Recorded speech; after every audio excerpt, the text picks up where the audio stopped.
বাবা, তুমি আমাকে এখানে কেন নিয়ে আসলে? এই নদী আমাদের জীবনের অনেকটাই অংশ। এখানে আমরা বড় হয়েছি, আর এখানেই আমাদের সৃষ্টি। রাতে নদী দেখতে কত সুন্দর, তাই না? জলের মধ্যে ভাসছে এই নৌকাটাকে দেখো। সে কিন্তু সব দিক সামঞ্জস্য রেখে ভেসে বেড়াচ্ছে। তোমাকেও এরকম মনের শক্তি বাড়াতে হবে।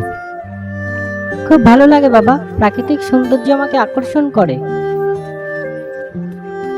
দেখো, তারাগুলো নদীর জলে ঝিলমিল দিচ্ছে, কি সুন্দর।